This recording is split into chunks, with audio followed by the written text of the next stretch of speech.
Сегодня мы проводим впервые, или первую начинаем с Ингушетии, вот такая хорошая сессия, бизнес-сессия, инвестируя в Кавказ.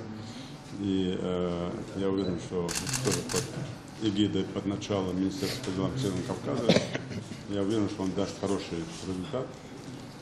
Мы уже давно привлекаем особенно местных производителей, местных жителей, которые имеют средства, работающих там за пределами республики, чтобы они инвестировали именно в республику Ингушетия. И тот проект, который в том числе был организован в начале под именем Полпредства, это Александр Геннадьевич Хлопонин начинал акцию, сделанную на Кавказе.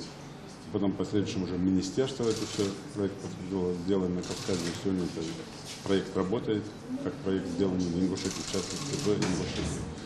И сегодняшняя бизнес-сессия, я думаю, что такое хорошее начало, и мы отдельно сделаем каталог после этого сегодняшнего совещания, где благодаря именно этому направлению мы будем привлекать инвесторов.